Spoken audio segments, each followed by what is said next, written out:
जम्मू कश्मीर की राजनीति में आने वाले दिनों में बड़ा बदलाव देखने को मिल सकता है। प्रदेश में भारत जोड़ो यात्रा और विधानसभा चुनाव होने हैं। ऐसे में यहाँ की राजनीतिक स्थितियाँ काफ़ी गरमाई हुई सी दिखाई पड़ती हैं, खासतौर पर तब जबकि कांग्रेस खत्म होती दिखाई दे रही थी। यहाँ पर कब? जब गुलाम नबी आज़ाद पार्टी का साथ छोड़कर चले गए थे।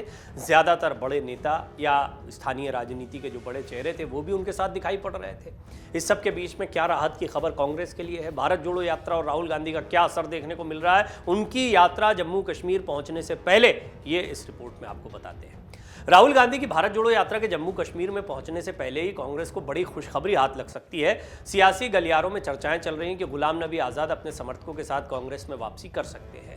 ऐसी अटकलें लगाई जा रही हैं। हालांकि आज़ाद ने इन अटकलों को सिरे से खारिज तो कर दिया, लेकिन कांग्रेस को लेकर दिए उनके एक बयान को आज़ाद खुद भी खारिज नहीं कर पा रहे हैं। आगे की रिपोर्ट में बताएंगे आज़ाद का वो कौन सा बयान है जो उन्हीं पर भारी पड़ता दिखाई दे रहा है या कांग्रेस में नहीं आने की उनकी बात को कमजोर करता दिखाई दे रहा है। आज़ाद ने भले ही अभी कोई बड़ी पार्टी का दामन नहीं थामा हो, लेकिन आने वाले दिनों में आज़ाद खुद भी मानते हैं कि चुनाव के समय किसी न किसी नेशनल पार्टी के गठबंधन में जाना ही होगा। इसी बीच खबर है कि राज्य के पूर्व उप मुख्यमंत्री ताराचंद समेत कई दिग्गज नेता कांग्रेस का दामन थाम सकते हैं।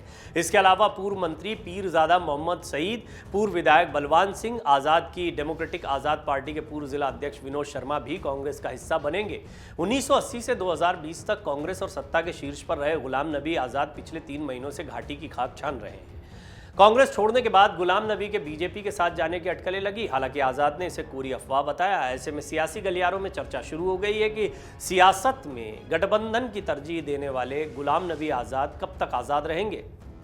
आज़ाद के करीबी माने जाने वाले इन दिग्गज नेताओं ने डेमोक्रेटिक आज़ाद पार्टी में जाने का फैसला किया था। हालांकि आज़ाद ने ही ताराचंद, बलवान सिंह और पूर्व मुख्यमंत्री मनोहर लाल शर्मा को पार्टी विरोधी गतिविधियों के चलते बाहर कर दिया।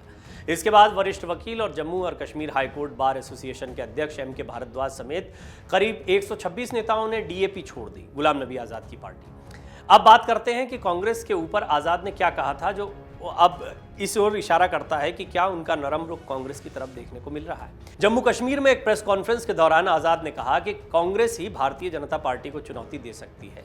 पार्टी लंबे समय से सभी लोगों को, चाहे हिंदू हो, मुसलमान हो, फिर किसान हो, सबको साथ लेकर चल रही है। ये बयान कहीं ना कहीं आज़ाद के उन ख्यालों को भी बता रहा है जो वो दबी जुबान से बयां कर रहे हैं। वो कहना चाह रहे हैं कि कांग्रेस से उनकी उतनी दूरियां नहीं है जितनी मीडिया में दिखाई जा रही हैं, या कांग्रेस से दूर होते वक्त जो उन्होंने एक कड़ी चिट्ठी लिखी थी, सोनिया गांधी, राहुल गांधी सबके खिलाफ कुछ कुछ कह चुके हैं, तो गुलाम नबी आज़ाद के लिए आसान नहीं होगा।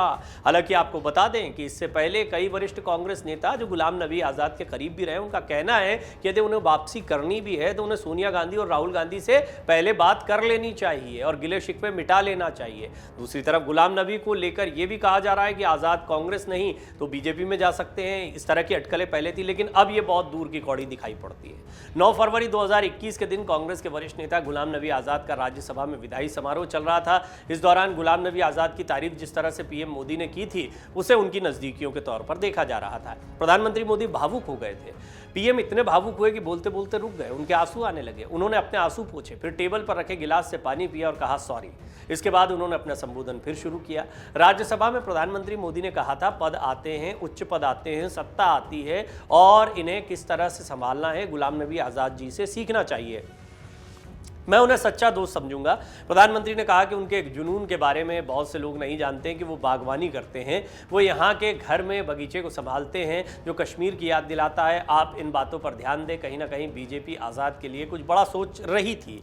इन सब के बीच में कहा जा रहा है कि गुलाम नबी आज़ाद चुनाव की घोषणा के बाद समझौता कर सकते हैं। चर्चा है कि आज़ाद बीजेपी से गठबंधन करेंगे या कांग्रेस से, इस पर पत्ते नहीं खोले हैं, लेकिन बीजेपी को भी किसी न किसी ऐसे साथी की जरूरत जम्मू घाटी में पड़ सकती है। बीजेपी जम्मू की सीटों पर तो आज़ाद घाटी की सीटों पर चुनाव लड़ सकते हैं।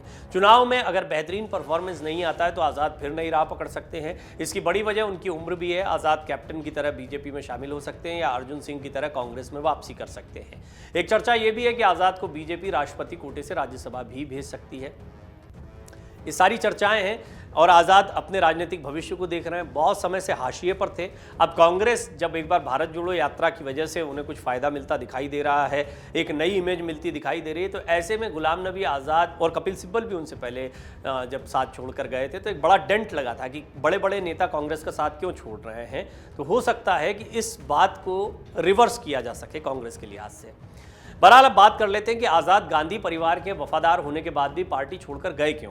गुलाम नबी आज़ाद गांधी परिवार के सबसे वफादारों में से एक थे। दिल्ली की सियासत में लगातार लंबे समय तक बने रहे गुलाम नबी के गांधी परिवार से बहुत ही गहरे रिश्ते थे। 2005 में उन्हें कश्मीर भेजा गया था। साझा सरकार में सोनिया गांधी ने गुलाम नबी को मुख्यमंत्री बनवाया था। गुलाम नबी इंदिरा गांधी, राजीव गांधी के भी करीबी रहे।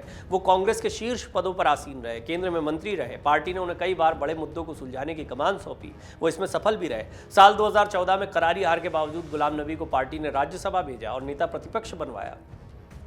साल 2020 में राज्यसभा से वो हटे तो कांग्रेस ने उन्हें कुछ खास तवज्जो नहीं दी, बस यहाँ से दूरियां शुरू हो गई।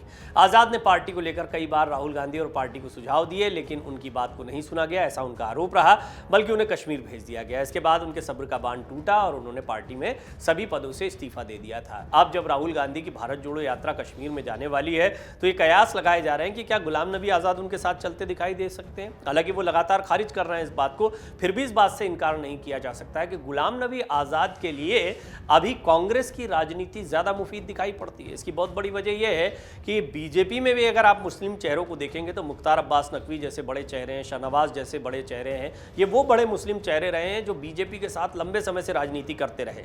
इसके बावजूद हाल की राजनीति में ऐसे चेहरों को बड़ी तवज्जो नहीं मिली, कोई खास तवज्जो नहीं मिली है और बीजेपी ने मुस्लिम चेहरों पर कोई बड़ा दांव नहीं खेला है। आगामी चुनाव में भी ऐसा कुछ होगा, इसके बहुत कम चांसेस हैं। हाँ, अपने दल को इतना मजबूत कर गुलाम नबी आज़ाद ले आए, लेकिन इसके लिए भी सियासी समीकरण पहले से बनवाने पड़ेंगे और इसके असर पड़ते हैं। तो गुलाम नबी आज़ाद को बाहर से समर्थन करें, साथ में शामिल करें, गुलाम नबी आज़ाद का साथ लेते हैं तो कहीं ना कहीं बीजेपी के लिए एक अलग इंप्रेशन जाएगा जिससे वो अभी तक बचती रही है।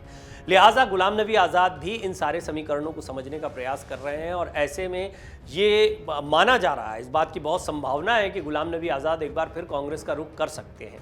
लेकिन उससे पहले बड़ी खुशखबरी कांग्रेस के लिए कि उनके साथ जुड़े कई नेता थे जो कांग्रेस का साथ छोड़कर गुलाम नबी आज़ाद के साथ चले गए थे, उनके बारे में तय माना जा रहा है कि इस भारत जोड़ो यात्रा के पहले वो कांग्रेस में वापसी कर लेंगे और कांग्रेस निश्चित तौर पर अपनी बड़ी जीत के तौर पर इसको सामने रखेगी।